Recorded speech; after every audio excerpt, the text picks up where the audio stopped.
Hi, I'm Michael Pepe, a partner at Saxe, Doernberger, and Vita. We represent real estate developers, owners, investment funds, and REITs with insurance issues. We only represent policyholders, and we provide advice and also handle claims. Today, our real estate group is going to talk about one of the most common questions that we get from our owner developer clients, and that's about the business risk exclusions that are on a commercial general liability policy, whether it be a standalone policy or their policies for their contractors, or a wrap-up policy that they're purchasing for a specific project. So let me introduce our panelists. From our Connecticut office, Associate Janie Riley Eddy. Also from our Connecticut office is another Associate Ashley McWilliams, and Associate in our California office, Cheryl Cosdray. Ashley, why don't you start by telling us what are the business risk exclusions, what do they do, and why are they important? Thank you, Mike. The business risk exclusions are the four common exclusions found on the commercial general liability policy. Those exclusions being exclusion J, K, L, and M. And those exclusions were put in place to allocate risk between the insureds, and the insurance companies for fortuitous risks that arise out of the insurer's business practices. We'll get into more detail, but those to list those exclusions, they are exclusion J, damage to property, exclusion K, damage to products, exclusion L, being damage to your work, and exclusion M, damage to impaired property or property that is not physically injured. Thanks, Ashley. So a lot of those things that you mentioned, damage to property, which we mean someone else's property usually, damage to your work, damage to your product, are things that people who are doing work or selling products usually care about. So as an owner, that's usually not what we're doing. We own a piece of property. We're not doing work. We're not selling a product or putting something out as part of that project. So Janie, why do owners care about the business risk exclusions? So owners should care about the business risk exclusions because they need to be aware of, what a CGL policy covers and what it doesn't cover. And that's particularly important in relation to contractors that the owner is going to be hiring to be doing their work. You want to make sure that their CGL policy, meaning the contractor CGL policies, don't include overly broad exclusions, because at the end of the day, if you have a claim for property damage or a bodily injury claim, the objective is always to transfer that risk back to your contractor or subcontractor going further down the line. So you want to make sure that there aren't additional endorsements on top of your typical coverage form, these exclusionary endorsements that would hinder the ability to effectively transfer risk back downstream. Right. So as an owner, you care about what insurance your contractor has, whether they're bringing it to the project themselves or if you're buying it for them in the form of a wrap-up policy, an OSIP. So you want to make sure that those business risk exclusions on the contractor side that are going to insure the contractor for claims you're going to make against them, that they're not overly broad, that there aren't any endorsements or additional exclusions that make those exclusions that Ashley mentioned, J, K, L, and M, make them any broader than what they already are. And also that you understand what's actually excluded by J, K, and L. So that's really important because you care about the insurance for your contractors. Some of these exclusions also, as Janie mentioned, affect the insurance that you're going to have as an owner if there are claims made by someone else against you. So you also want to understand those exclusions, those business risk exclusions, and how they affect those claims and what coverage you have.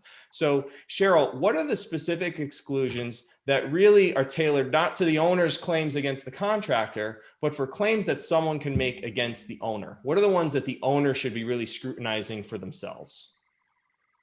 Michael, there's three exclusions, business risk exclusions in particular, that apply to the owner and that the owner should be aware of and truly understand when assessing its risk and during policy placement. The first is exclusion J1.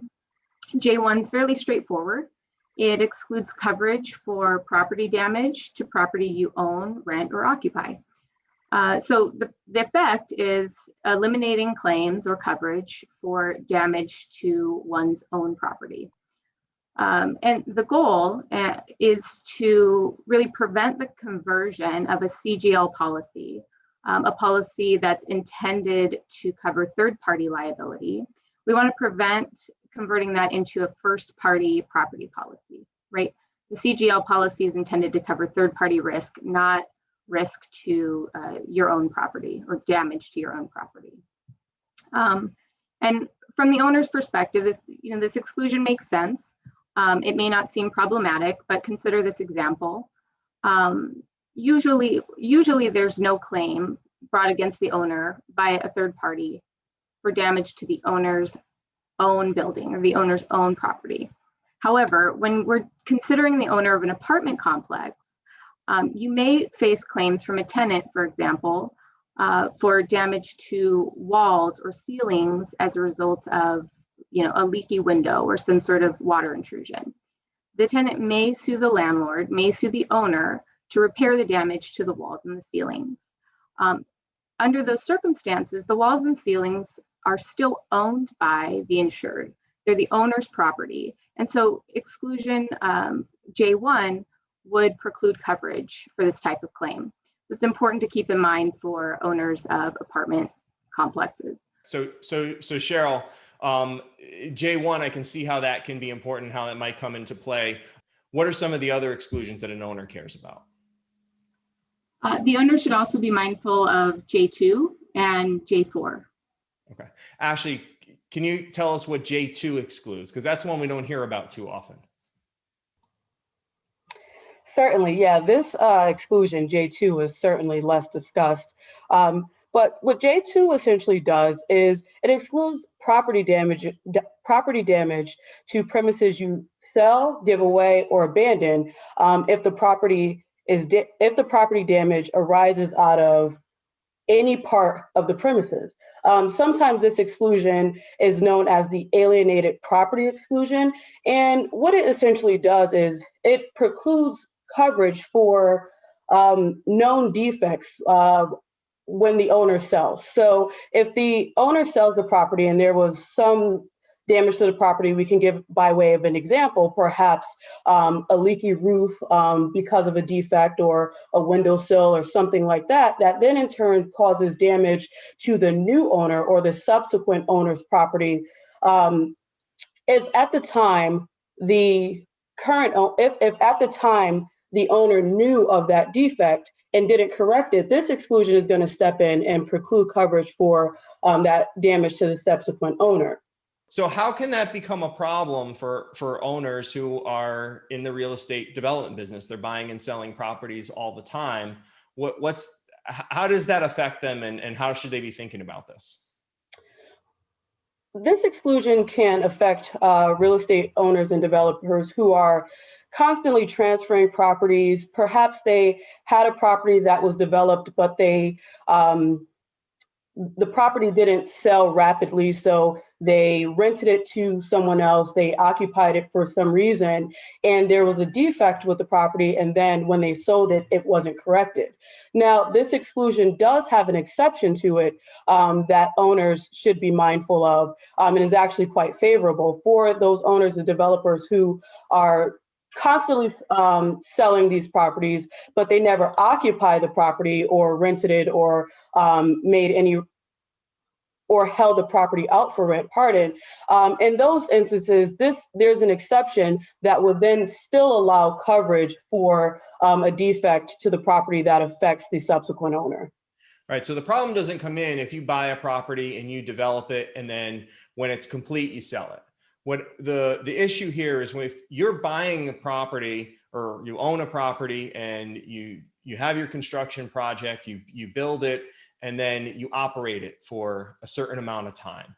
And then you go and you sell that property to another owner, and it's still within the statute of limitations, statute of repose periods for property damage. And while that new owner has control and ownership of that property, it discovers defects that are arguably or allegedly caused by your contractor when they built the place. Correct. So you end up with a suit against you, potentially for damages to property that you no longer own because you've sold the property, but you're liable because it was your contractor who caused them. And this may vary somewhat from state to state, but if that's what's happening, you have to worry about J2. So what's the solution? If I know I'm doing that, if I know I'm going to build a project, an apartment building or whatever it may be, and I'm going to sell that property within 3 to 5 years, and I'm in a state with a longer statute of repose period, which most are,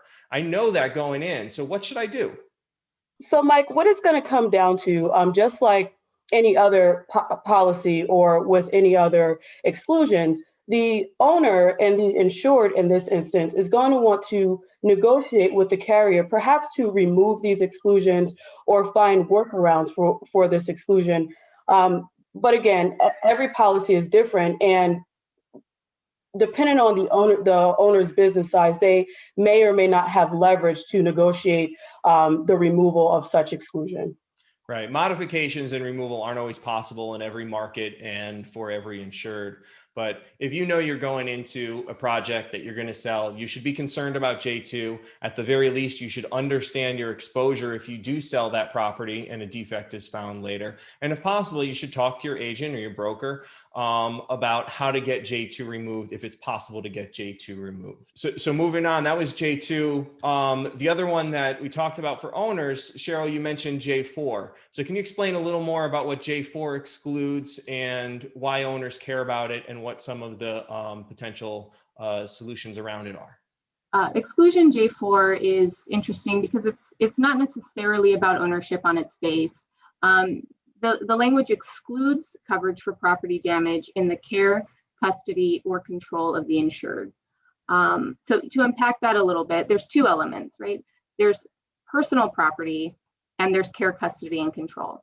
The first element's important because we know that the scope of the exclusion is limited to personal property, that is physical, tangible items that are not real property. We're not talking about buildings, structures, and fixtures.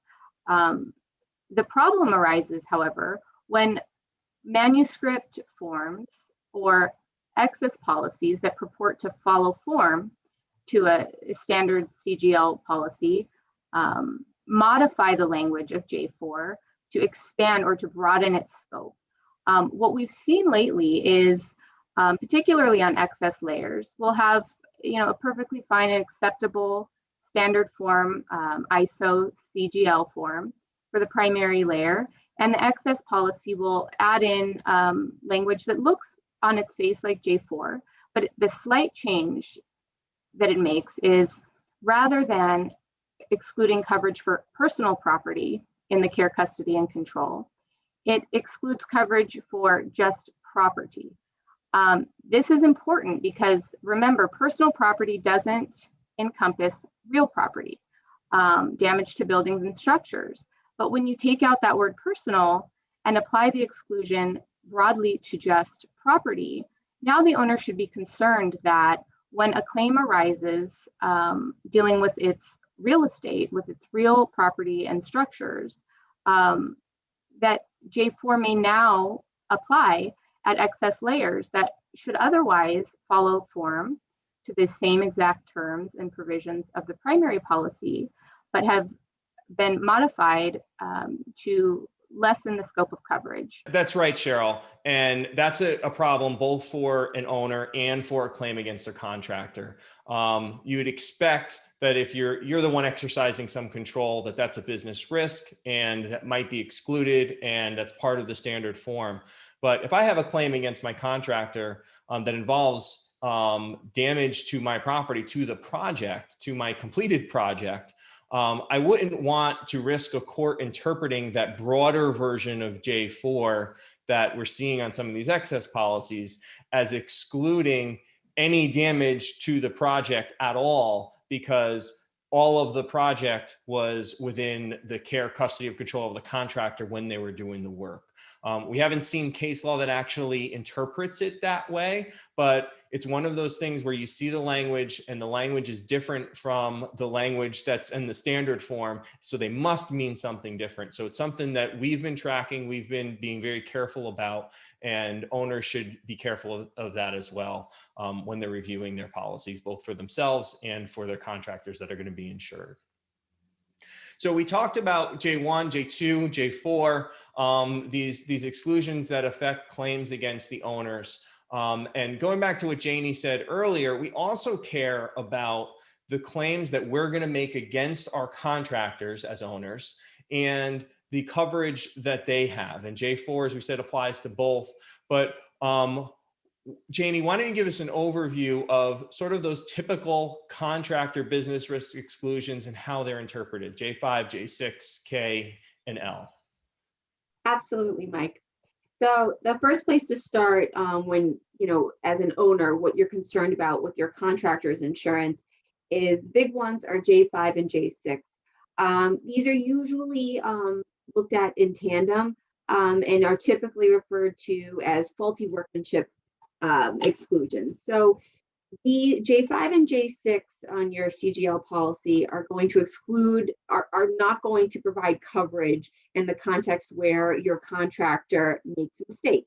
The key to this exclusion is that the exclusion excludes coverage for that particular part of real property that the contractor was doing work on.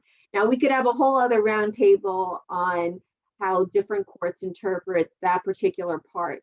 But the big takeaway is that, if your contractor is installing piping for plumbing, and while they're installing that piping, it bursts and there's damage to the physical pipe and there's damage to auxiliary property, J5 is going to prevent you from obtaining coverage for that particular part, that pipe that bursts as a result of your contractor's negligence. So why you care is in the event there is that sort of claim where you have a pipe burst, you're not going to be able to properly transfer risk down to your subcontractor for their negligent work. It's just J5. The CGL policy is not going to allow that to happen. The solution for that, if you're dealing with a general contractor who has the leverage to have J5 be removed from their policy, that would be the ideal situation. But unfortunately, the onerous is going to go more back towards the owner if you're dealing with a smaller scale contractor who doesn't have the leverage to negotiate eliminating this exclusion. As the owner, you're going to need to be looking towards your commercial property policy, or if you're a developer, your business risk policy to try to get coverage, because there's no coverage under J5 for negligent or faulty workmanship of your owner, for your contractor, excuse me. And another additional takeaway is that, again, this exclusion applies only for ongoing operations. That's an important thing to remember, that J5 is for ongoing operations, not for latent defects, completed operations, things that show up after. It's for damage that happens while the work is being performed. So Janie, why don't you tell us a little bit more about J6? So as I mentioned before, J6 is often paired with J5 when a carrier is seeking to exclude coverage. J5 is slightly broader. J6 is slightly broader than J5. It excludes coverage for property damage to restore, repair, or replace because of your work that was incorrectly performed. Okay. The reason it's slightly broader is that it will apply to real as well as personal property. It actually says any property, doesn't it? Yes, it typically says any property, or it says property damage instead of real property. Doesn't J6 is a pretty big exception that we should be aware of, right? Correct, absolutely. So illustration of this is owner hires a general contractor to install a roof, and the general contractor subcontracts the actual work to a subcontractor, and that subcontractor negligently installs the roof and the roof fails, there's leaks and all sorts of damage. Typically, if the general contractor had performed it, we would be in trouble.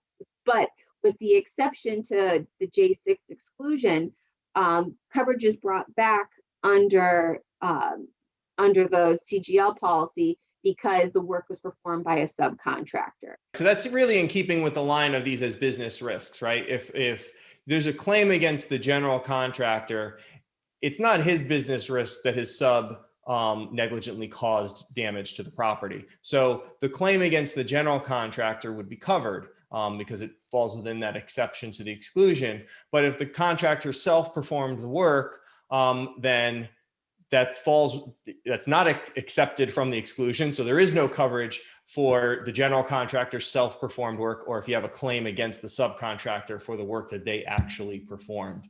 And Mike, the other thing that just you want to keep reinforcing about J6 is that it only applies to when there's ongoing work.